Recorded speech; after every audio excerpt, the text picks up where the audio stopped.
अस्सलाम वालेकुम dear viewers, Quetta TV के साथ मैं हूं अबीबुर रहमान।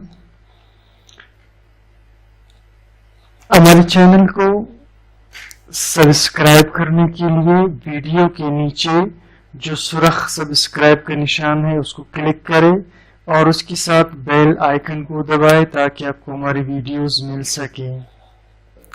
तो आज एनवायरमेंटल केमिस्ट्री में स्टार्ट करेंगे सॉइल इरोजन को। इरोजन कहते हैं जमीन की तय, ऊपर की तय की मिट्टी का हटना। तो सॉइल इरोजन की तारीफ ये है कि वॉशिंग और ब्लोइंग अवे यानी हट जाना ऊपर की मिट्टी का तय का हवा या पानी की वजह से, इसको हम कहते हैं इरोजन या सॉइल इरोजन। सॉइल इरोजन एक नेचुरल प्रोसेस है, कुदरती तौर पर भी ये होता रहता है, लेकिन ये उस वक्त मसला बनता है जब इंसानी एक्टिविटीज के साथ की वजह से ये बहुत जल्दी होने लग जाए। और ये उस वक्त होता है जब पानी की वजह से या तेज हवाओं की वजह से जमीन की ऊपर जो मिट्टी की तय है वो जल्दी से वहां से निकलना शुरू कर दे। और जब सॉइल इरोजन किसी जगह हो जाए तो ऊपर की मिट्टी में फिर प्लांट्स ग्रो नहीं कर सकते क्योंकि न्यूट्रिएंट्स वहां से चले जाते हैं। अब पहले हम समझते हैं कि मैकेनिज्म क्या है सॉइल इरोजन का, किस तरह से ये होता है।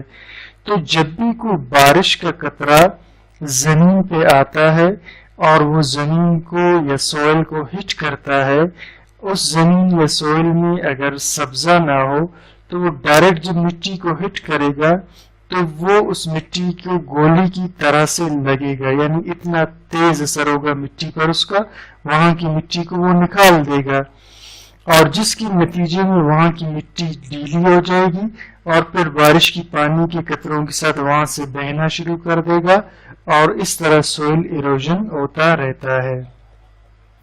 फिर यही मिट्टी जो बारिश की वजह से वहां निकल चुकी थी वो दरियाओं और समुद्रों में चला जाता है और इस तरह से टॉप सॉइल यानी ऊपर का सॉइल का लहर जिसमें न्यूट्रिएंट्स थे वो सारे का सारा निकलता चला जाता है और जमीन की जरखेजी कम होना शुरू हो जाती है और प्लांट्स उसमें ग्रो नहीं कर सकते और आहिस्ता आहिस्ता वहां सहराही माहौल बनना शुरू हो जाता है। अब हम डिस्कस करते हैं काजेस यानी वजह सॉइल इरोजन की।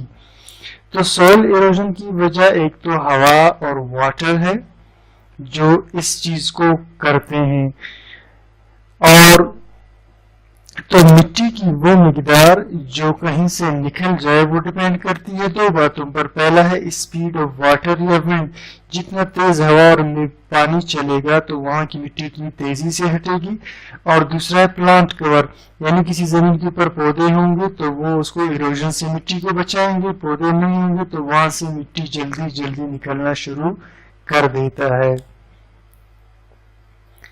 तो अब हम डिस्कस करते हैं कुछ मेन रीजंस को सॉइल इरोजन की जो नेचुरल भी हो सकते हैं और इंसानी एक्टिविटीज की वजह से। तो एक है overstocking and overgrazing, यानी किसी जगह को बहुत ज्यादा वहां जानवर चराना उस जगह को, और इनप्रोप्रिएट फार्मिंग, गलत तरीके से फार्मिंग करना, क्रॉप रोटेशन यानी बारी बारी मुख्तलिफ फसलें ना उगाना वगैरह वगैरह इसके रीजंस थे। अब हम डिस्कस करते हैं टाइप्स ऑफ इरोजन को। तो एक है रिल इरोजन जिसमें जमीन के अंदर छोटे छोटे कट्स पड़ जाते हैं और वहां से जमीन की मिट्टी निकलता रहता है। शीट इरोजन जमीन के पूरी तय का एक जैसा वहां से मिट्टी का निकल जाना। और एक है गुल्ली इरोजन, इसमें क्या हो जाता है कि पानी जमीन के अंदर छोटे छोटे दरारों के अंदर जमा हो जाता है, फिर वहां से वक्त के साथ साथ वो मिट्टी गीली होकर निकलती रहती है। और है ये चैनल इरोजन है।